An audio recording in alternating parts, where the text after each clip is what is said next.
भाजपा आमदार गणपत गायकवाडांनी केलेल्या गोळीबारावरून देखील आज उद्धव ठाकरेंनी मुख्यमंत्री एकनाथ शिंदे आणि पंतप्रधान मोदींना खोचक टोले लगावलेत। गायकवाडला गोळीबार करायला भाग पाडणाऱ्या मिंधेंना अटक होणार का, त्यांचा राजीनामा घेणार का, असा सवाल ठाकरेंनी विचारलाय। मोदी गॅरंटी आता नेमकी कुणाला पावणार अशी विचारणाही त्यांनी सावंतवाडीतल्या सभेत केली।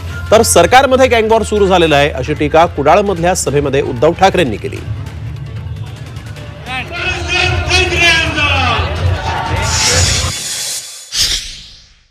गणपत गायकवाड करायची तुरुंगात जातील, आज हे तुरुंगातच आहे, गुन्हा सिद्ध होईल कारण त्यांनी कबुलीच दिलेली आहे।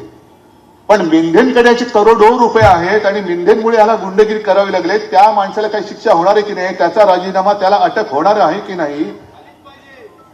आता बघूया मोदी गॅरंटी कोणाला पावते, मिंधेला पावते का त्यांच्याच भाजपच्या आमदाराला पावते ते बघूया। मोदी गॅरंटी सरकारमध्ये आता गँगवॉर सुरू झालेलं आहे, मिंधे गँग, भाजप गँग।